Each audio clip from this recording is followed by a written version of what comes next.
Assalamualaikum warahmatullahi wabarakatuh. Perkenalkan, nama saya Naira Putri Van S, kelas 5 dari SDN Dayakolot 8. Di video kali ini, saya akan menceritakan sebuah novel yang berjudul Menyelamatkan Harta Karun Prabu Baka, yang disusun oleh Dr. Andres Daniel Agus Marianto. Yuk mulai ceritanya. Ceritanya berawal dari anak yang bernama Risang yang ingin sekali pergi ke desa Sambirejo untuk menemui ketiga temannya, yaitu Bagas, Bagus, dan Puput. Mengingat teman-temannya, kerinduan dan kegembiraannya semakin menjadi-jadi saat motor yang ditumpangi sudah sampai di kaki Bukit Baka. Setelah lama menunggu, akhirnya ia sampai di Gapura desa Sambirejo. Di sana terdapat lurah yang bernama Bapak Hamong. Bapak Hamong adalah kakeknya Risang. Dahulu Bapak Hamong adalah lurah yang sangat disegani dan dicintai oleh semua warga desa. Saat Risang sudah sampai di rumah Bapak Hamong bercerita tentang Kiai Nyai Poleng yang menjaga Bukit Baka. Kiai Nyai Poleng mempunyai 2 peliharaan aneh, yaitu ayam dan merpati. Kemunculan 2 hewan aneh ini dilangsungi dengan wabah penyakit. Namun sayangnya cerita ini hanyalah isu yang dibuat oleh para pemburu harta karun agar para warga desa segan untuk naik ke puncak Bukit Baka dan tidak mengganggu saat mereka sedang mencari harta karun. Setelah mendengar cerita dari kakeknya, Risang tertarik untuk naik ke puncak Bukit Baka. Benar saja, keesokan harinya, Risang dan ketiga temannya naik ke puncak Bukit Baka. Perjalanan dari desa Sambirejo ke puncak Bukit Baka hanya kurang lebih 2,5 km. Saat di tengah jalan, mereka beristirahat di Candi Barong sambil melihat keindahan lembah Soragedug di bawahnya.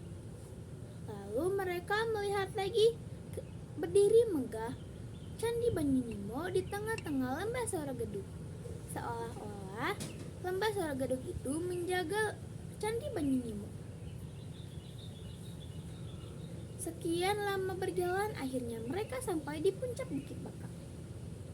Banyak kejadian yang mereka lalui. Salah satunya adalah bertemu dengan 6 komplotan para pemburu harta karun. Karena diserang rasa takut, mereka terpaksa melanjutkan perjalanan dengan melewati jurang. Setelah mereka turun dari jurang tersebut, mereka melihat matahari sudah tenggelam.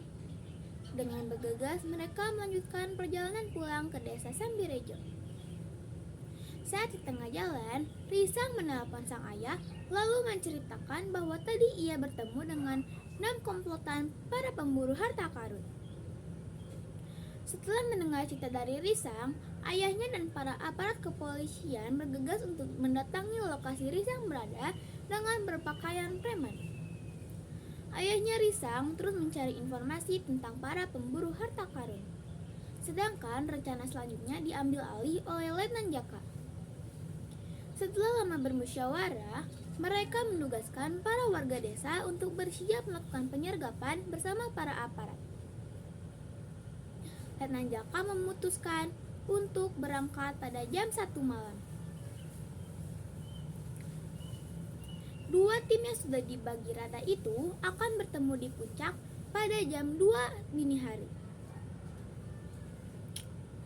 Saat mereka sedang melakukan penyergapan, mereka melihat satu gubuk yang terdengar suara siaran wayang di dalamnya. Lalu mereka melihat lagi ada 2 orang yang sedang tidur nyenyak. Mereka terbangun saat borgol sudah ada di tangan mereka. Dengan paksaan Letnan Jaka, mereka memberitahu keberadaan teman-temannya berada.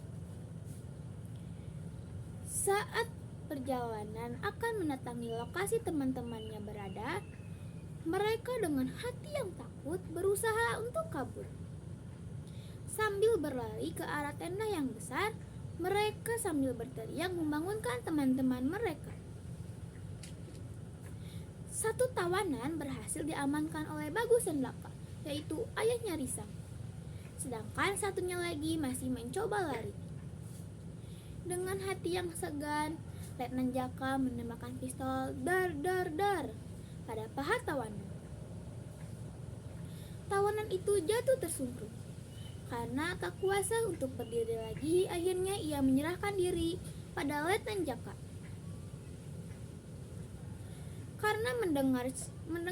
Karena mendengar suara tembakan pistol itu, semua tawanan yang sedang tidur nyenyak di dalam tenda besar itu segera terbangun. Mereka semua mencoba lari, namun usaha mereka gagal. Semua tawanan yang mencoba lari itu langsung ditangkap oleh para warga desa yang sudah menyergap Bukit Baka. Saat mereka mengira tugas mereka sudah selesai, Risang menelpon sang ayah lalu berkata bahwa ada satu lagi tawanan di hadapan mereka. Dengan penuh percaya diri, mereka mendatangi lokasi Risang berada. Namun saat di sana, kepercayaan diri mereka hancur, diserang oleh galak tawa karena melihat satu tawanan yang sedang mencoba menaiki tebing tak berdaya di hadapan 4 orang anak yang hanya membawa ketapel. Dengan gelak tawa bersama, mereka menangkap tawanan tersebut. Dengan senang hati mereka pulang karena sudah menyelamatkan harta karun Prabu Baka. Tamat. Wassalamualaikum warahmatullahi wabarakatuh.